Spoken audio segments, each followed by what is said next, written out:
You knew this was coming. Look, honestly, I didn't even want to cover this. I ignored it for a while, but this is not normal pop culture news. This isn't just some rap guy in trouble. This is a billionaire industry mogul accused of using his money, his influence, and his power to do and get whatever, and I mean whatever he wanted. I'm a savage. Whatever I want, I'm going to get.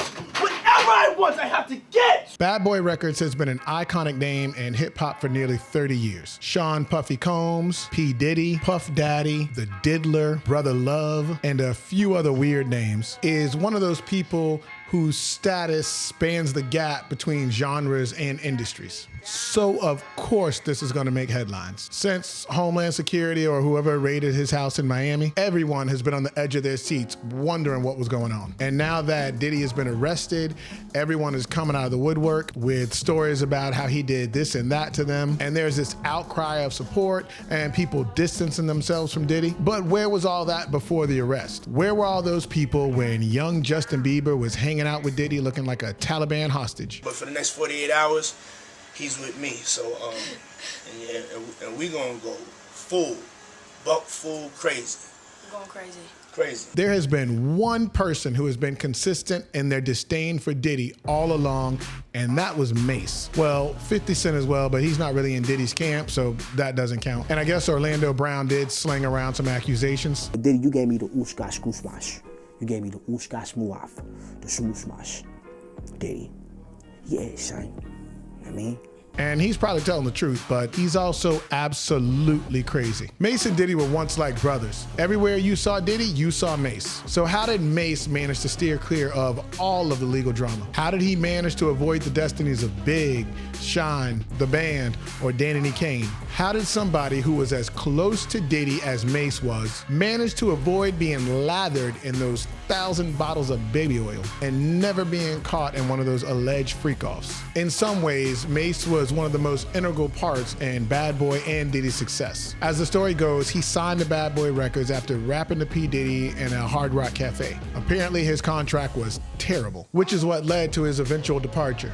But before that, he was featured on several singles, including 112's Only You, and a number of songs with the Diddler himself, none being as famous as Mo Money, Mo Problems, which, considering where all this has gone so far, was the truest song he ever wrote. Mase released his own album in 1996 called Harlem World, which went on to sell nearly 5 million copies. Then he released Double Up in 1999, which sold over 1 million. And his commercial appeal is what really cemented Bad Boy Records after Biggie died. At the height of his success in 1999, Mase decided to walk away from it all, leaving Bad Boy Records 2 months before the release of his second album. And while he's talked briefly about his reasons for leaving, but can you imagine what he must have seen to not only make him walk away from all that fame and money, but run straight to the church? Now, he's made statements in the past alluding to things that he's seen, telling MTV he felt uncomfortable with the lifestyle he was living, but he's never come out directly and said anything that would allude to Diddy's freak-offs or a reason why he had enough baby oil to drown a small orca. Fun fact, his attorneys released a statement trying to make a reason for him to have 1,000 bottles of baby oil, saying he shops at Costco and he buys in bulk. Lots of oil, bulk oil. Now, most of Mase's issues with Diddy seem to revolve around money and the recording contract he had, like the rights to the publishing, et cetera, et cetera. He's made multiple claims that he wasn't paid for songs or albums, and Diddy still owes him millions of dollars. I never got paid what I was worth, and I never got the respect I was worth. For his part, Diddy denies Mase's claims and says Mase is actually the one that owes him money. My name is Diddy, Sean Combs. I never took nothing from nobody a day in my life. You know, I did one album with Mase. One album. How much money do you think I owe this guy? Mase owes me $3 million. Their decades-long feud has played out on random talk shows or interviews when they would throw some form of shade at one another. But if you pay attention, Mase has been making very subtle hints at Diddy's wild lifestyle for years. Everything now that we see playing out was all the things I escaped. And Diddy didn't do himself any favors in that matter, since he was constantly saying the wildest stuff anytime anyone would talk to him. Why won't you party with me for your birthday, man? We partied for my birthday before. You came to my party. No, but me and you ain't never really party, you know what I'm saying? Yeah, I love this drink. Where you put my Chance with you. I bag like at? when you like this, Daddy. Yeah, where you put my bag Daddy, at? I like when Oh, you it's right here, scrambling it's and right scraping for here. shit. No, I got I notes like and that. As a matter of fact, I feel like the world had to know something was going on. I don't want to be one of those people that jumps on the bandwagon as soon as something comes out like, oh, I knew all along. But I will say Diddy was always weird. I did like a lot of the music he was associated with. To this day, Mo Money, Mo Problems and the Around the World remix are two of my favorite songs. And I play Mase's Double Up album, I don't know, a couple times every month. And while I don't know if everything they said about Diddy is true, just because someone is an evil, manipulative, controlling monster doesn't mean they can't make great music. R. Kelley proved that. But I digress. So Mase left the label and all the East Coast, West Coast beef died down. And there was a short period of calmness for the captain of the bad boy ship. But that did not last long. You see, Diddy could not live a quiet life. It seems like controversy and trouble followed him wherever he went. Didn't help that he always wanted to throw all kinds of wild parties. And Mase seems to have left the label not a moment too soon. Literally months later, Diddy, his then girlfriend Jennifer Lopez, and his new rap protege Shine were involved in a shooting in a New York City nightclub. J-Lo managed to escape to Ben Affleck. Shine ended up doing 9 years in prison, and P. Diddy skated away without even a slap on the wrist. Throughout the years, Diddy had other scuffs with violence, like a fight with J. Cole and Kendrick Lamar, a scuffle with Drake, beating up a UCLA football coach. The list goes on. But at some point, his list of legal problems take a dramatic turn for the worst. In 2017, a former chef accuses Diddy of sexual harassment. Then an ex accuses him of abuse, and the accusations from men and women just start piling in. A producer he worked with named Rodney Jones says Diddy and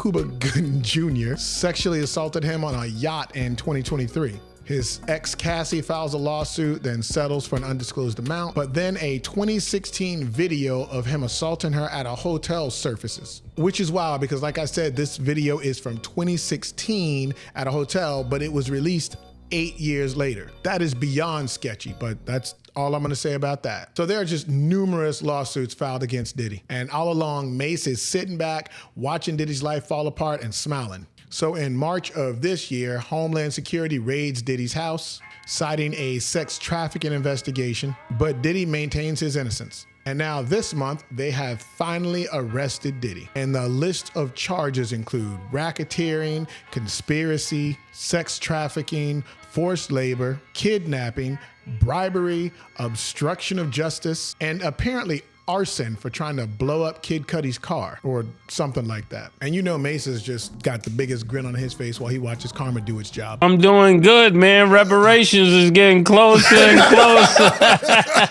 So what does this mean for the music industry as a whole? A lot of allegations have been thrown around, and a lot of influential and powerful people have been known to party right alongside Diddy. Is this just the tip of the iceberg? Who will be the next mogul to topple as the weird secrets of the entertainment industry come to light? You know the person I want to hear from? What was that guy's name? His little butler, Farnsworth Bentley. I wonder what he has to say. I wonder if he's done any interviews. I'm sure I don't know, he might be under threat of being murdered or something. I don't know. But yeah, I felt like this was a rather important topic for the culture.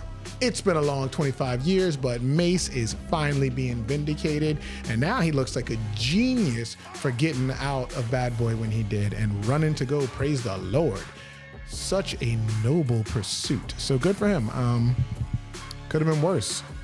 Ooh, what if there are some videos of Mase at these Diddy freak-offs and he's the one with the baby oil? Maybe they were holding those 1,000 bottles of baby oil for Mase to come back. I don't think you could use 1,000 bottles of baby oil in your entire life. So buying in bulk, what are you doing with all that baby oil? What they should have said is that every party he has a giant slip and slide. That would have gone over better. He could have fooled me with that.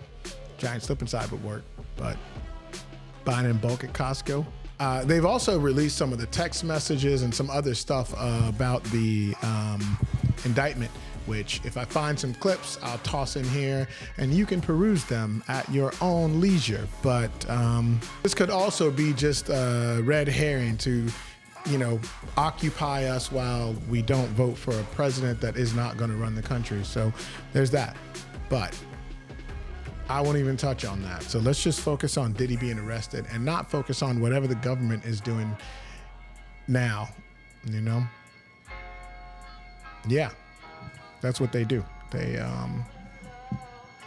distract you. And in that, I'm playing my part, distracting you. But I'm telling you this is a distraction. So I've hidden a secret message in this. See what I did? I made this video, but I'm also telling you that by watching this video, this whole topic is to distract you from what is going on with whatever they're passing or whatever's happening. But this whole Diddy thing is a red herring. He probably did do these things and they've probably known about it forever. And now they're using it. They were like, Diddy, we got to burn you because we need a distraction. And he was like, yeah, you got to do what you got to do. You ever seen that Dave Chappelle clip about Michael Jackson? Like whenever the country, I cannot play that on YouTube. It's pretty vulgar or explicit, I guess is the term, but it's hilarious. And if you know what I'm talking about, you know what I'm talking about how the government would go to Michael Jackson whenever they needed a distraction. That's all I'm going to say.